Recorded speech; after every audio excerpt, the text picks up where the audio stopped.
Hello and welcome to our program Violence Free World. As we continue our countdown to the 2023 general elections, today I'm privileged to have in the house my friend, my colleague, a very special person in the house. His name is Ernest Osogbue. Ernest, you're welcome to the program. Thank you so much, Carly, for having me. All right. Ernest, as a veteran broadcaster yourself and social affairs commentator, I'm sure you're very worried about some of these issues, especially as it concerns vote buying that everybody's talking about, the fuel queues everywhere, the NIDA redesign, and all sorts that seem to be threatening the system. But me, of most particular interest to me is what we refer to as the rhetoric of fury. People throwing banters left, right, center. So we're going to come back and address all of that, or some of them, if we can, as much as time permits us. But for now, I think there is a special report that we put together, so let's go and check it out.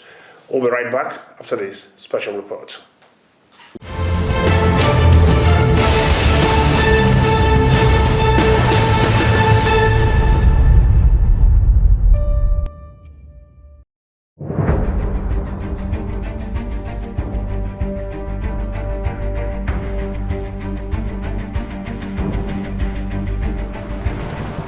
There is a manner of speaking that threatens, provoke, and intimidate. It is referred to in some quarters as rhetoric of fury.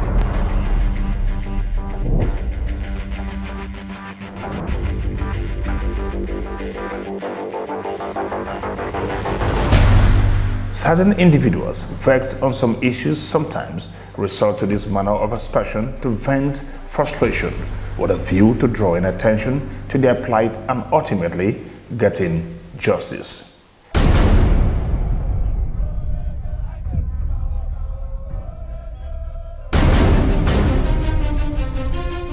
It is a universal phenomenon that has generated tension in many societies and in most cases, rather than resolve, has worsened matters.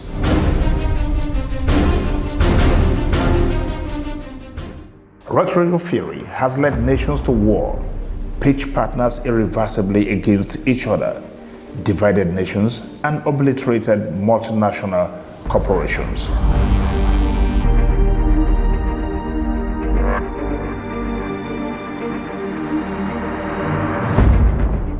It is a proven recipe for disaster and a last resort that hints at the limitation of man's capacity to resolve sensitive issues.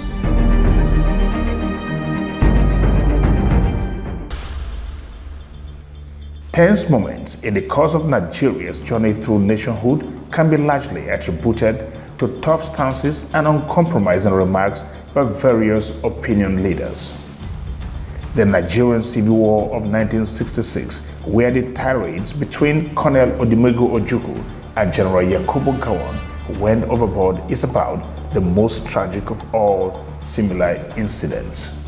Unfortunately, too, the pre-election exchanges between both candidates, Akin Omoboriwo and Governor Adekunle Ajasin, also led to serious bloodletting in the aftermath of the 1983 governorship elections in Ondo State.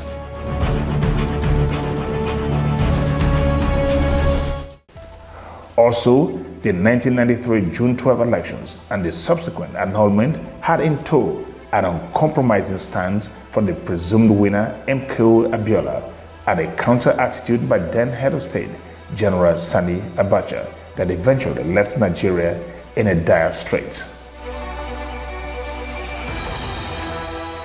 The concerns, therefore, that follow recent tough exchanges between political actors in the mode versus Keyamo versus Dele Momodu, Governor Samuel Otom versus former Vice President Atiku Abubakar, and Femi Fani-Kayode versus Dine Malaya are understandable. Finally, preserving Nigeria's sovereignty and keeping the country violence-free require the constructive deployment of dialogue as against tough stances via pronouncement that speaks more to sentiments and ego rather than reason.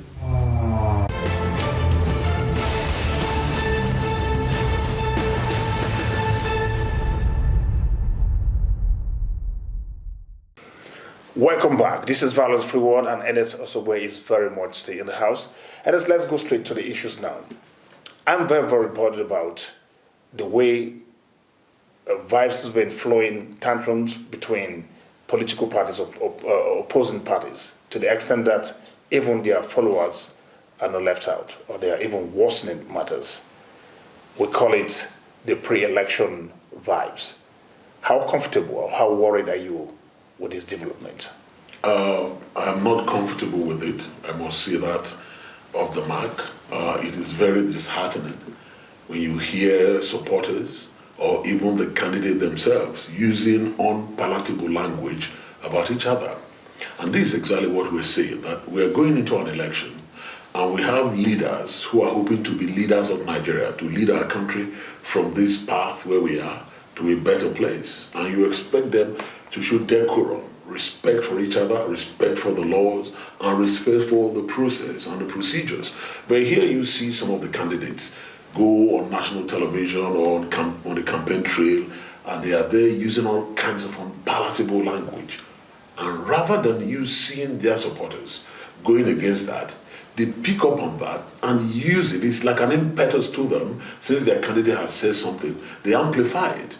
And then you see the whole system being heated up. And for me, I look at it and I see that, okay, maybe we are not there yet generally as a democratic society. We don't have the democratic tenets embedded within ourselves. And that is why we're having all these difficulties within our country, because democracy is not something you just cut off and put at the top, say, okay, we do election. It's democracy. Democracy is a way of life. And from all indications, it is clear that the average Nigerian does not understand the tenets of democracy. An interesting part of all of this makes it the involvement of professional journalists in all of this. Some months back, a veteran columnist, journalist, Omaseye, had written an article, obituary, targeted at Peter Obi, where that was quite violent. But that's just one of the incidents.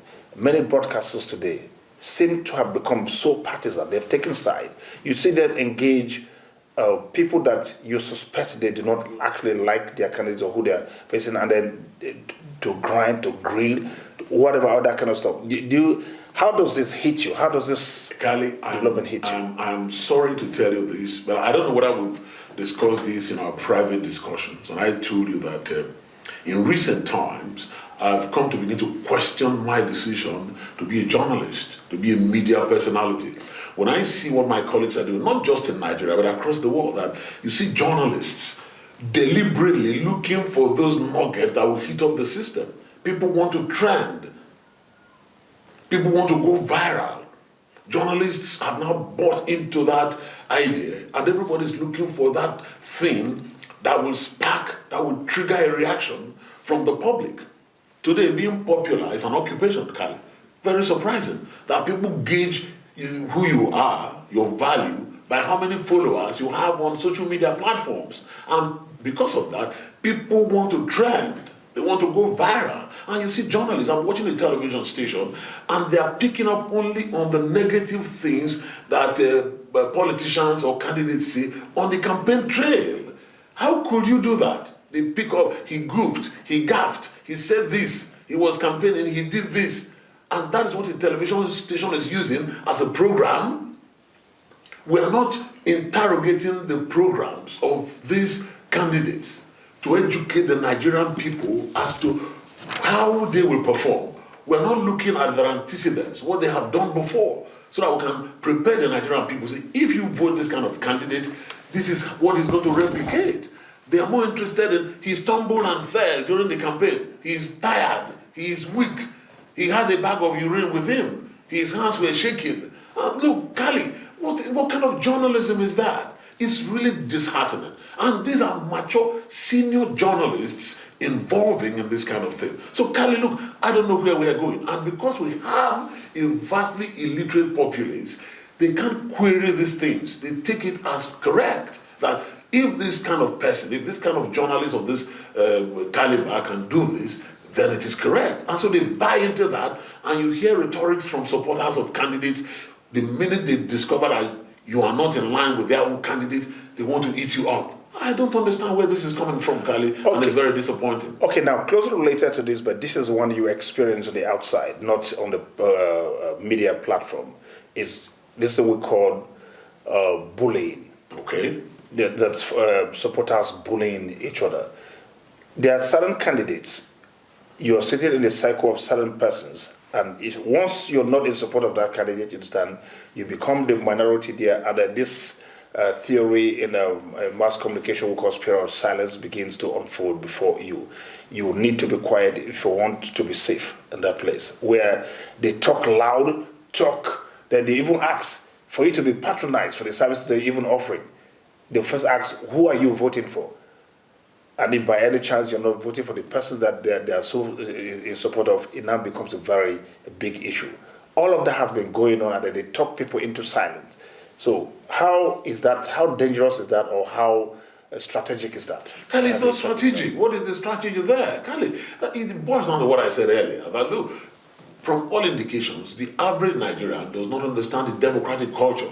Like we know, democracy is a borrowed concept, borrowed culture from the Western world. And we have not been able to fine-tune it to balance with our own system. And so the Nigerian believes that if I support a candidate and I believe in him so much, these are candidates that have not been tested in this seat before. And so your support for that candidate is just based on emotions.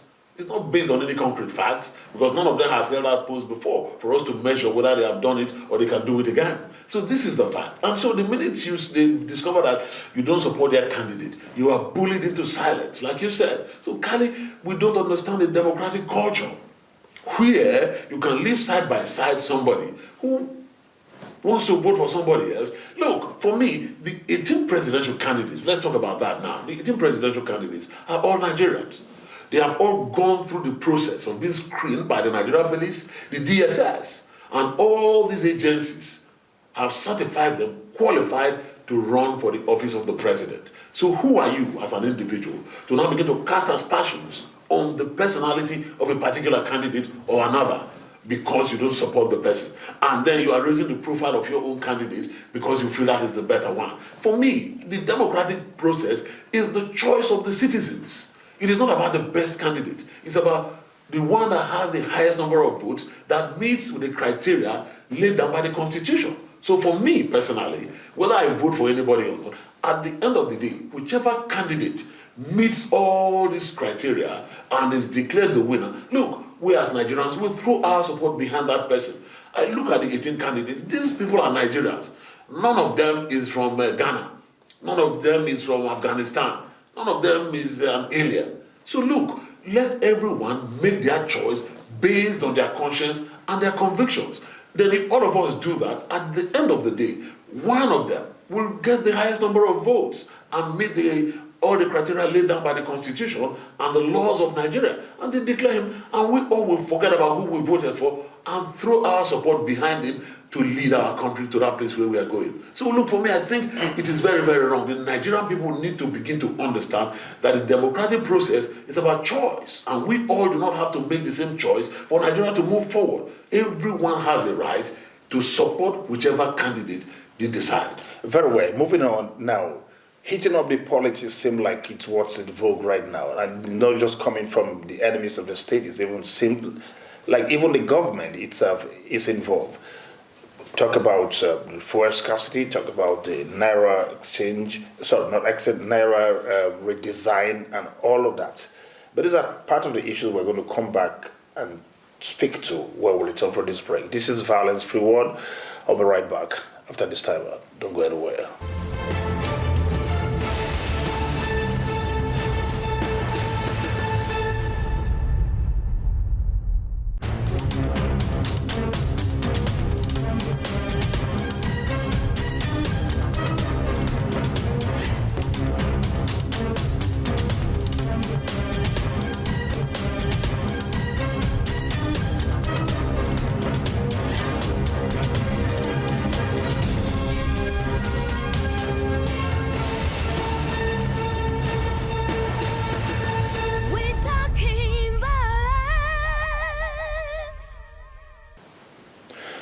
Welcome back. Now, and just before we went on break, we hinted at some issues that seem to be hitting up the polity, especially fuel scarcity was hinted at one time. And it was strange that how can the person that mentioned this was Bola Ahmed Tinubu, who happened to be representing APC, the standard bearer for the APC. Yeah. Then, of course, he came and he spoke to also the issue of the Naira redesign, how the kind of hardship that he's brought upon the state. Is it a case of a house against itself, or that kind of stuff? It's in the Congress. We don't understand how this is playing out. But generally, there are other perspectives, but just speak to it generally. Yeah, it's interesting because you have to understand that. Look, right now, President Muhammadu Buhari is leaving office. He's not running any campaign. He's not looking for any position again. He has run his 2 terms as provided for by the Constitution of the Federal Republic of Nigeria. So he's free to run the government between now and the 29th of May the way he deems fit.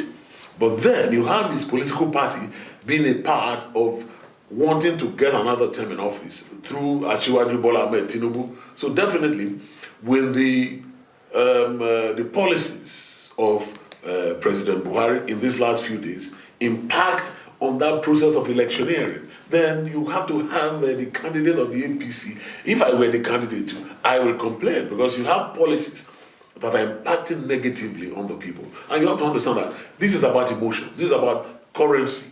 I was just with a friend before I came here now, and he was talking about going to the hospital. He cannot access funds any which way. And then his brother is almost dying. And at the end of the day, he had to say they should take the person home.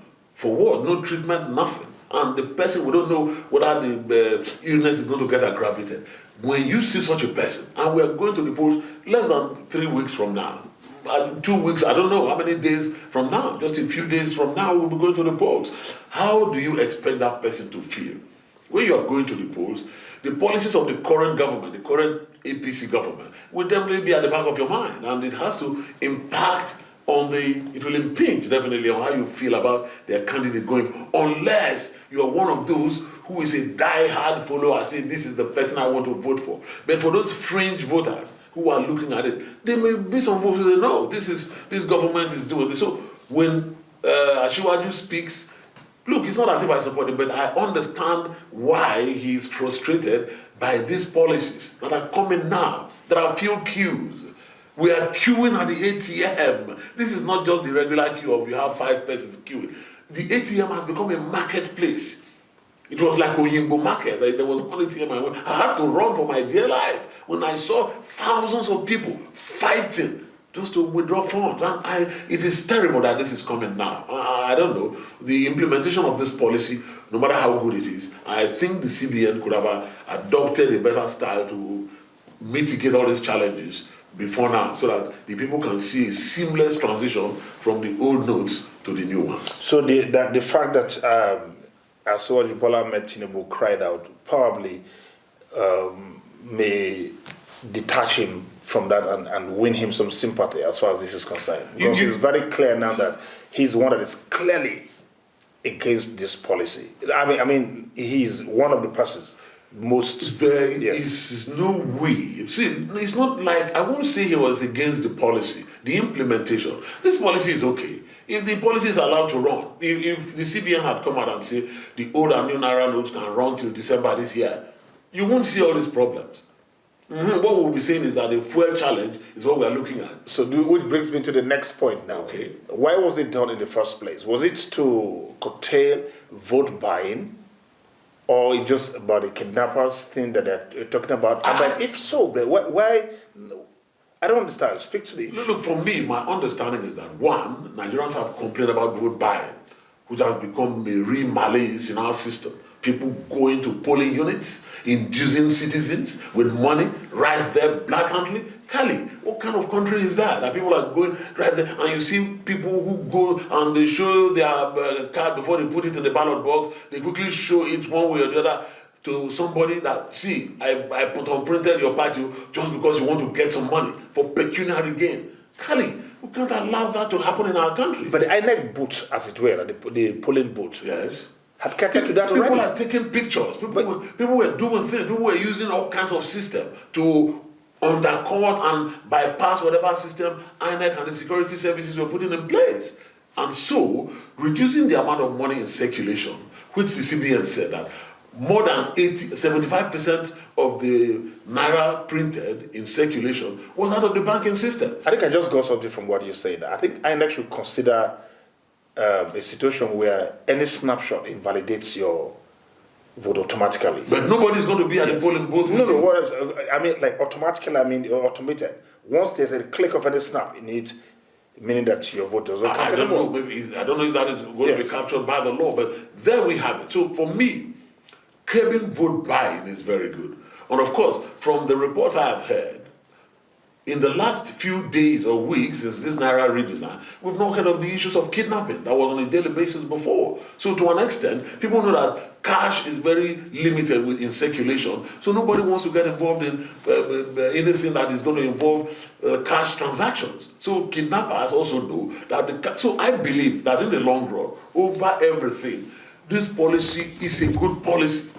But then, how it was implemented to get us to this level becomes very difficult. But I don't think that redesigning the Naira after failing to do so for so many years, over 20 years, is such a bad thing. But the implementation process is what people are complaining against, that the CBN may have missed the road somewhere in the line of doing that. Okay, as we conclude now, Ernest, what impact do you think the last youth protests, the NSAS particularly, will have on the electoral process or the minds of people, on the youth particularly, as we elect a leader? Do you think this is going to impact so much to the extent that we're going to see it in the choice that the young people would have made and that they will triumph ultimately? Kali, no country transforms automatically. This is one thing I want the youth to understand. Everywhere you go, you see people saying, if so candidate win, this will just happen. No country transforms automatically, and no country dies automatically. Everything happens gradually, gently.